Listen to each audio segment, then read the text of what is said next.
Coming off a winning weekend at the Mexico Open and two first round contest winners, let's talk PGA National.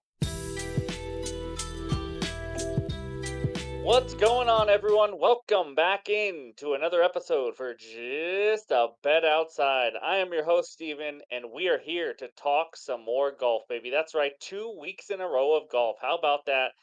You heard it already, but we had a nice little winning weekend. Didn't hit an outright yet, but we will get there. I can't wait for that. I feel it coming on soon. We had some good reads and all that, but we'll talk about the Mexico Open and what happened last weekend in just a little bit. But now the PGA Tour heads to PGA National in Palm Beach, Florida. That's right. It is now called the Cognizant Classic. I think that's what it's called, guys. It's been the Honda Classic for like 100,000 years, but they changed names because Honda backed out. But this is a Tom Fazio course that is redesigned by Jack Nicklaus, and it's a nice course. I'm telling you. I mean, when we talk about it here in a little bit, you will see it is a course that we would all struggle with mightily. Well, all these courses are, but anyways, before we get into the preview, and by the way, I'm going to give you a ton of stats, what players are good here, what stats matter, anything I can do to help you guys with your bets. That's what it's all about before we give out our best bets. But we have to talk about it. The first round contest. That's right. We will have it again. So here's what you have to do. Leave a comment below and put two players. You have to hit a first round winner. They have to have the lead after the first round. And now we're going to have a tiebreaker because I learned that last weekend. If one of your players is the first round leader and someone else has the same person, we go to your second golfer, and whoever has the better round from your second golfer is now the tiebreaker. If those guys tied, we're splitting the money because I don't want to come up with another tiebreaker. But congratulations to our two first round contest winners last week for the first time ever on the channel. Congrats to at Gray Gordon 7968 and at Slickwell 6039. That's awesome. Glad we had some winners with EVR leading the way last time. So, and if they have a tie for the lead in the first place with other golfers, I'm going to count it. Obviously, if it's a tie with other ones, then that other people pick, then we will have the tiebreaker. So, anyways, with all that said, leave two golfers down below. You have a chance to win a $30 giveaway today. So it is going to be a $30 giveaway. And hopefully you guys can get some cash. If no one wins it this week, we are going to up the pot, and it's going to be even higher next weekend. So I'm excited. Hopefully, you guys can pick some winners, but I'm ready to get into it. I got no dad jokes, but I got three golf fun facts because that was just the feeling I had today. I just wanted to give out some fun facts. So here we go. Just so you can sound smart, golf was invented in Scotland in 1457. If you knew that already, congratulations, you are addicted to golf because I did not have any clue. Also, Tiger Woods hit his first hole in one at age 8. Yes. What were you accomplishing at age 8? I sure as heck was not hitting hole in ones, and I still have not to this day.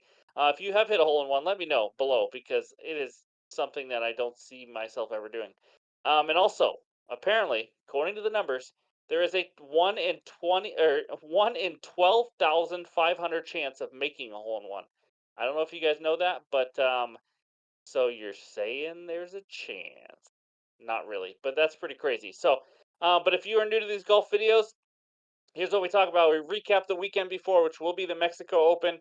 Hit a couple top finishing positions, and we'll talk about that. And then I'm going to give you the entire course and tournament preview. My goal here in these videos is to just let you guys know what kind of course these players are getting into, some key stats that are really helpful for people to be successful at this tournament, what's been successful, as well as player stats, who is the best in this field at these type of courses, etc., etc., etc. And then, of course, I give out my own best bets. But these videos are here. If you want to tail me. But I just hope I can help you guys out. At least give you a good starting point with your golf bets, all in one spot. So that's what we got. Then, of course, we finish it with the bets recap, like always. So it's been pretty cool building a little golf community. I know this is only like our fourth golf video now, but it's been a lot of fun talking golf and having you guys be a part of it. So hit that like button, leave a comment below, and if you are new to the channel, hit subscribe as we chase our first 21,000 subscribers. I'm ready to get rolling, and it starts with the bets recap at the Mexico Open. All right, it was a 2-4 weekend, but if you've bet golf long enough, you know the record does not matter at all. We won 1.85 units. Our two outright picks, you know what? They started out kind of slow. Davis Thompson and Keith Mitchell, they picked it up a little bit. Every single player, which is four of these six that made the cut, finished in the top 25. So they all had good tournaments. Thompson and Mitchell were, I think it was 19th and 24th. You know, they played okay, but again, they just got off to a slow start. And then Toasty was toasty. I mean, he missed the cut, and it just was not pretty. So that had no chance. But again, that's a quarter unit plus 5,500. The big winner, Jake Knapp, top 20. Now, first of all, I'm really excited that we hit that, but I'm also really upset because he was on my short list to just bet outright, and it would have been so freaking amazing to hit that as an outright. But you know what? We will take the top 20. Congratulations to the rookie who keeps playing well. He took home the trophy at the Mexico Open. He did not show any signs of struggling or nervousness or anything at the end. That was pretty impressive.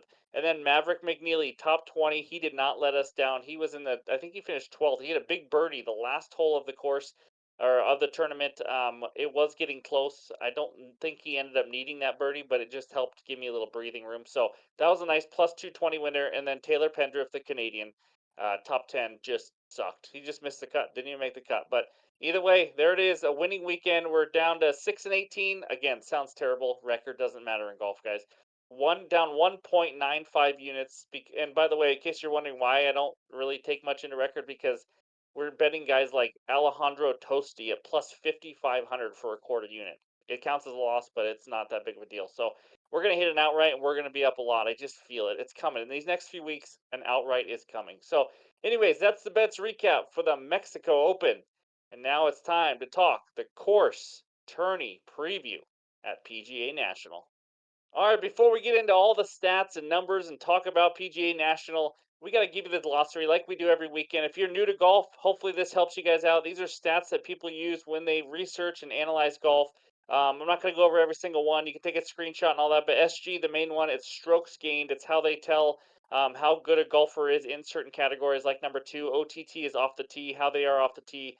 Strokes gained approach, strokes gained around the green, things like that. Putting things. Some of these are pretty self-explanatory, but anyways, that's page one. Take a screenshot.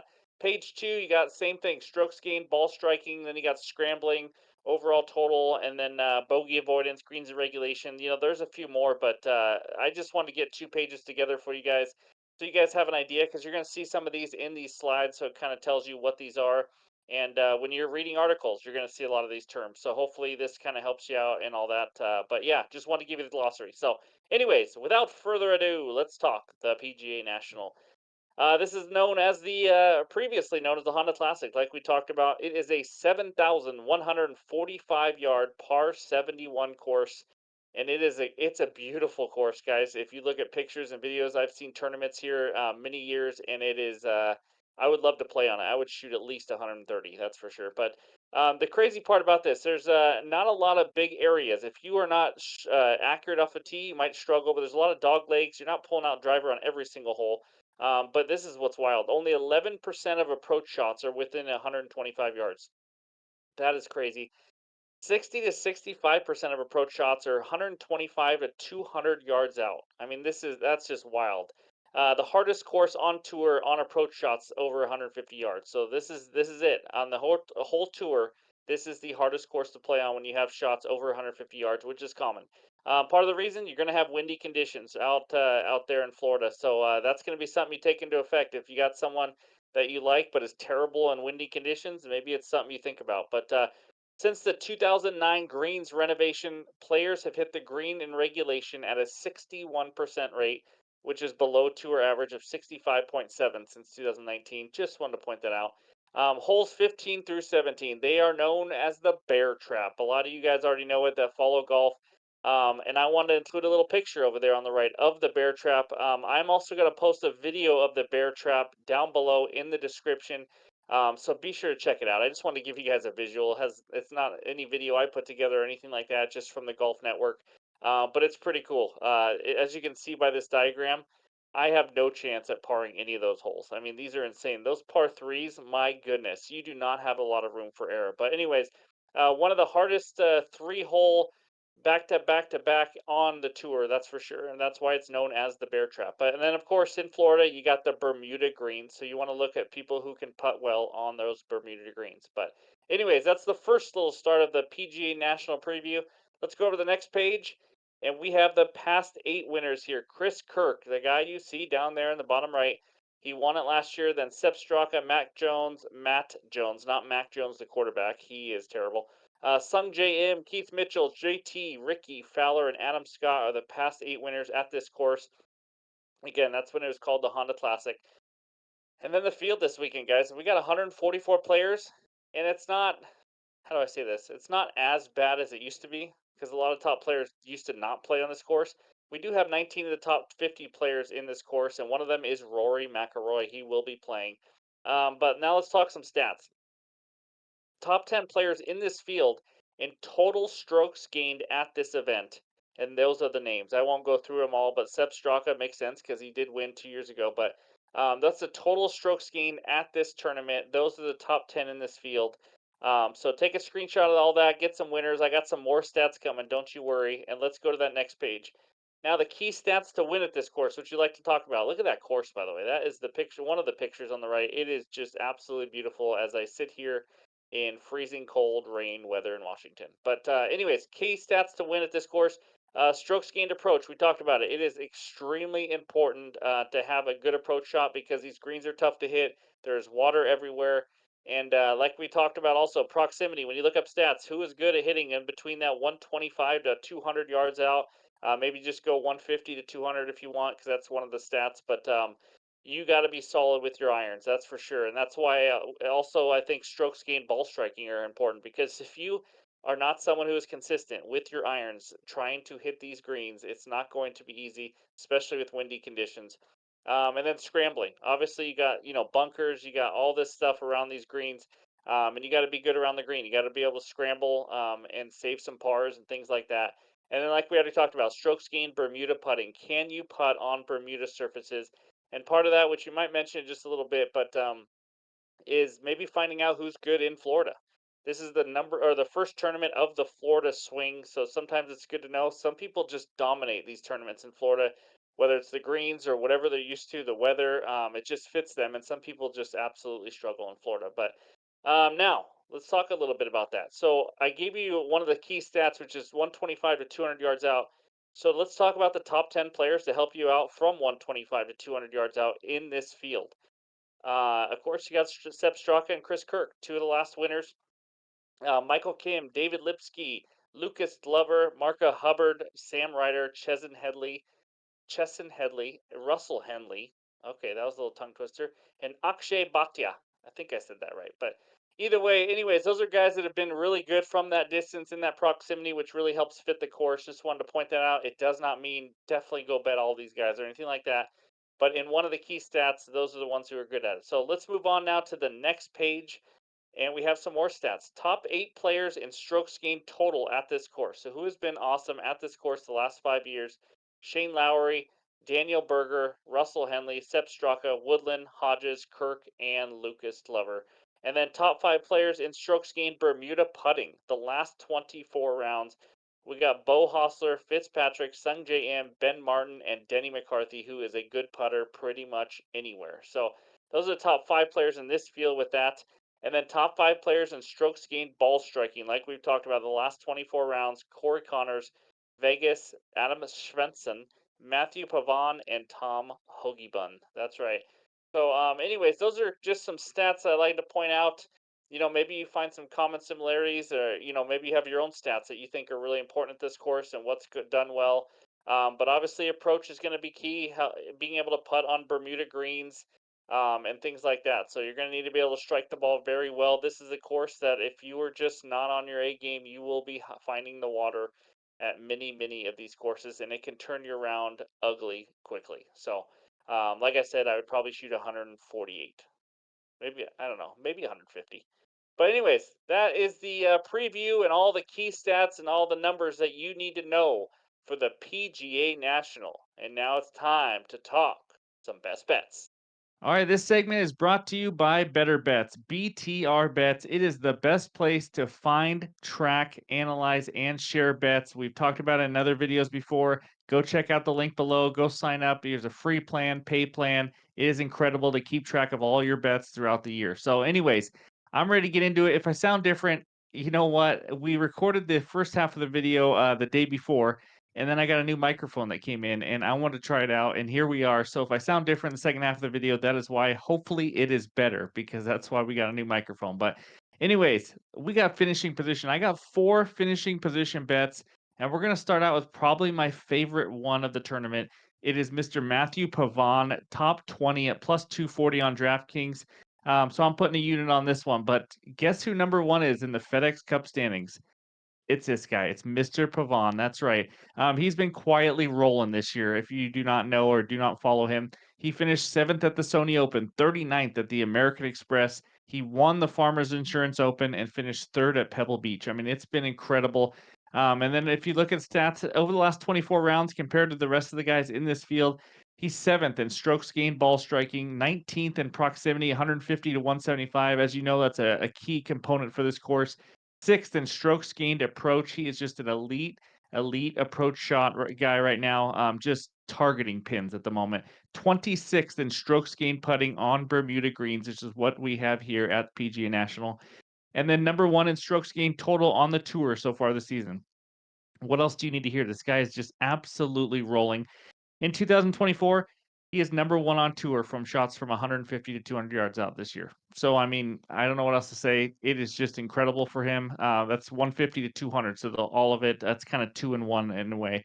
But he's just absolutely dialed in. He has 3 top 10s in 4 tournaments this year, and some of those have had tougher fields. Like I said, we got Rory McIlroy here, Cameron Young, Russell Henley, but we don't have just the elite of the elite guys. So, great course fit, great at approach shots, great putting on these greens. I mean, I don't know what else I can say. This is just incredible value to just get a top 20 for plus 240 when I think he's probably going to compete for a top 10 and maybe be right up there at the top of the leaderboard like he's been already this year. So sign me up for Mr. Matthew Pavon. Hopefully that's how you say his name, for a top 20 for a unit at plus 240. And then that next one you see there, Steven Yeager.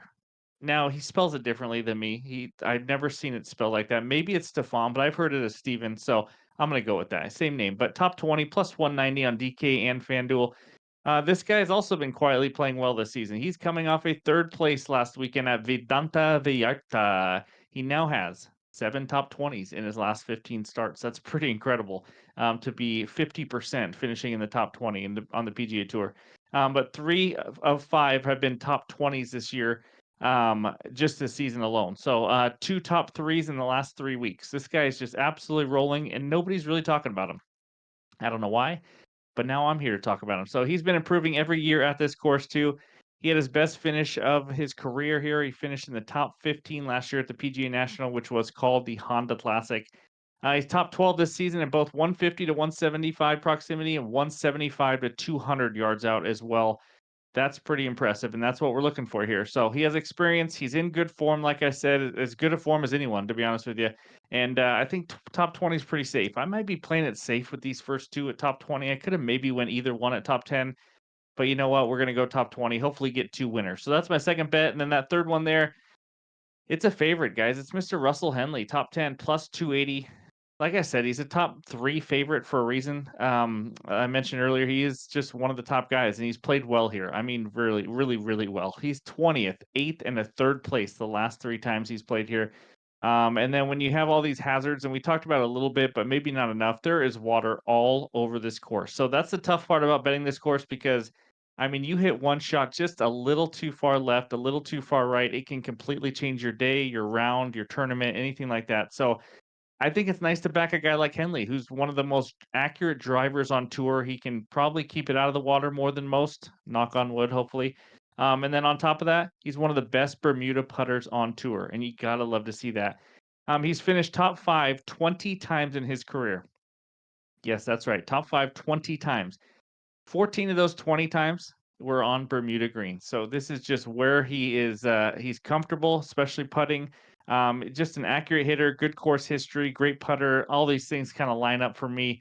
Great approach shots from the right distance and all that. So I like Russell Henley, kind of a safe bet. Not really that safe, top 10, but I think he competes. You know, I almost went outright with him as well. I mean, obviously he's a favorite, so it's not that crazy, but give me Russell Henley, top 10 at plus 280. And then the final finishing position before we get to the outright bets, it's Mr. Benny Han. Benny Han, Byung Hun Han. I don't know how to say it. That's why I just say Benny Han. But anyway, top 10 at plus 320. This is another guy who could, I mean, he could compete for a win. He's currently 6th in the FedEx Cup standings. He has a win, a second place, and a 16th place finish already in 3 of 5 tournaments this season. This guy is absolutely rolling. He's played well at this course. He already has 2 top 5s here at PGA National. I mean, guys, that's incredible to finish top 5 twice already here. Waialae, which they played earlier this year, it's kinda known as a comp course a little bit, and, he came in 2nd place. He lost in a playoff over there, so, I mean, if you look at comparable courses, that's one of them. He played well there. He's top 26 in strokes gained proximity from 150 to 200 yards out in the last 24 rounds. And then as you saw earlier on one of those slides, he's top 10 in the field in total strokes gained at this event.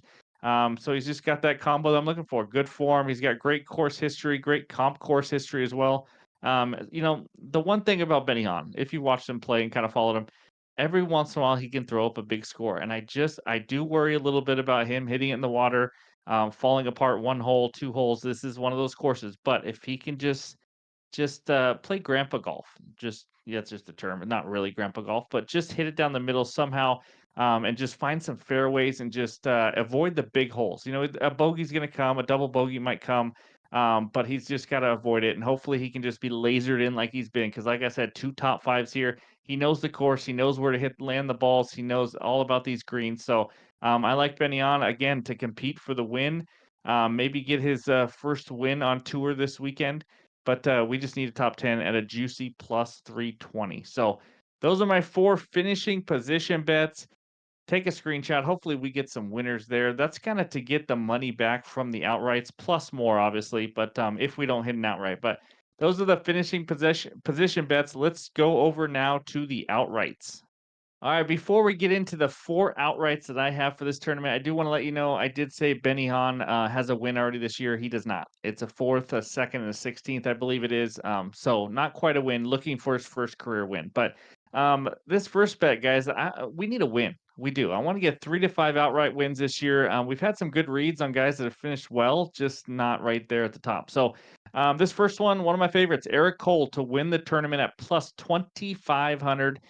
Putting a half unit on this myself. So he is the reigning rookie of the year. We talked about him earlier this year. And he's going back to the course where he made his debut last season. And in case you did not catch that last year, in his debut, he finished second place, losing in a playoff to Chris Kirk. So, I mean, he had an incredible performance, and there's the start of his Rookie of the Year campaign. But he's played 7 tournaments already this season, 5 top 21 finishes already. He has made the cut in 6 of those 7 tournaments. He finished 10th last week at Vidanta Vallarta, and then I mean, he's really just as consistent as he gets. You're not gonna see a ton of miscuts or 70th place or 50th place or anything like that. This guy has been solid, really solid. And the big reason why is he is an absolutely elite approach player. He's just great with his irons. And it doesn't always have to be from the fairway. I mean, this guy is great when you look at the numbers and when you watch him play. When he's in the rough, he can just absolutely pinpoint some pins still. This guy is pretty fun to watch. But he's 31st total in strokes gained putting so far this year. But the combo of him being an elite approach player, him finishing in the playoff, he already knows this course and played it well. And all we need him to do is just have a good putting weekend, to be honest with you, for him to have a chance. Which obviously, if you want a winner, you're gonna need to have a good putting weekend. But he's as consistent as it gets. I think he's a guy that's gonna give us a chance in the fourth round because that's just what he is, who he is. That's all we can really ask for, especially when you're looking at plus 2,500s, plus 3,500, things like that. But he's also 4th in proximity from 175 to 200. That yardage we've talked about a lot. That's the last 24 rounds. Great form, great success here, as consistent as it gets. Give me Eric Cole to freaking win this tourney as my first outright. And then the second one. Now we're gonna go to some more long shots and smaller bets. Adam Svensson to win the tourney at plus 4,000. I mean, guys, I'm only gonna put a quarter unit on it. I'm probably chickening out, but he has 1 win in his career, and it happened to be on Bermuda greens at the RSM Classic. So that's a good sign. He has a lot of history with this course. He lives in this area, played well here at Q School, which is qualifying school, by the way. He finished in the top 10 in 2022 here at this course. So, I mean, he's got a lot of good course history. He knows this course as well as anybody out there. And he just finished in the top 10 last week at Vidanta Vallarta, which is always good to see as well. So, and then you saw it earlier in those slides. He's in the top 5 in the field on strokes gained, ball striking. If you can't tell, I just want a lot of good ball strikers this tournament. A lot of good elite approach shots, long, mid to longer irons. That's just what you're looking for because If you don't have that, you could find yourself in the water quite a bit, especially in that bear trap. If you saw those 2 par 3s, oh my goodness, it is ugly. So really course familiarity, past success, good ball striker, you know the gist. I mean, it's plus 4,000, guys. For guys that has success and knows this course, I think it's mispriced. So give me Svensson for a quarter unit at plus 4,000 to win it. And then the third one, I'm doubling up on this guy, Matthew Pavon to win. It's plus 5,000. If he wins and I only have him as a top 20, which is exactly what happened last week. I had Jake Knapp top 20 and he wins the tournament. I never put anything on him. This weekend I'm gonna double up on someone. It's gonna be Matthew Pavon to win because it's plus 5,000. I'm gonna put a quarter unit on this one as well. So if he wins and we get both of those bets, it will be a very good weekend. But I already talked about him a lot on the top 20 when I did that. Top 7 in 3 tournaments already this year. Great fit on these greens, ball striking, approach, etc., etc., etc. He is absolutely rolling. So give me Pavon. And then the final one is as long of a shot as I can do. Well, it's not. There's guys below him. But how about Carson Young? That's right, not Carson Daly. Carson Young to win the tourney at plus 11,000. I am putting a tenth of a unit on this. That's right, a tenth of a unit. You guys do whatever you want. You don't have to tail this one. Obviously, it is a long shot for a reason, but he finished 8th last week at the Mexico Open. That's right, 8th. So this is not a guy that's just struggling this year or anything like that, which is what you usually see at plus 11,000.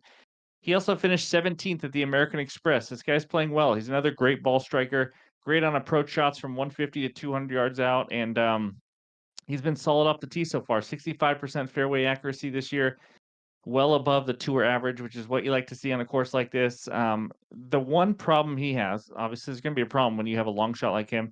He hasn't been great at putting so far this year. He's like 110th or something in strokes gained putting. But you know what? Putting is one of those things where even bad putters can just have one good weekend, and that's their one chance where they can start climbing up the leaderboard. So I'm gonna take a chance and hope that Carson Young, can make it happen because he's been playing really good golf, honestly, all season. I just need him to putt the ball well. So if he can roll that ball well this weekend, 11,000 is great value for a guy who fits this course really well, who already has 2 top 20s this season. So my 4th and final outright, my 8th and final bet overall is Carson Young to win at plus 11,000. So thank you guys for watching. Those are my 8 bets for PGA National at the Cognizant Classic. It's weird to say it's not the Honda Classic anymore, but leave a comment below with those first round bets. Remember, you got to leave 2 golfers. The tiebreaker is that second golfer if you tie with someone or have the same golfer or anything like that. But that's going to be exciting. Hopefully, we can get another winner. And I'm ready for another weekend of golf. That's right. We may not have all the big heavy hitters, but there are still bets to win, and it's still golf. So, what could be better than that? So, anyways, thank you. I appreciate all the support on these golf videos as we build this golf community. If you have any questions or comments or just want to say hi, leave that comment below to help this algorithm and help this channel keep growing. So I appreciate all of you. Hope you have a great weekend. We'll talk to you soon.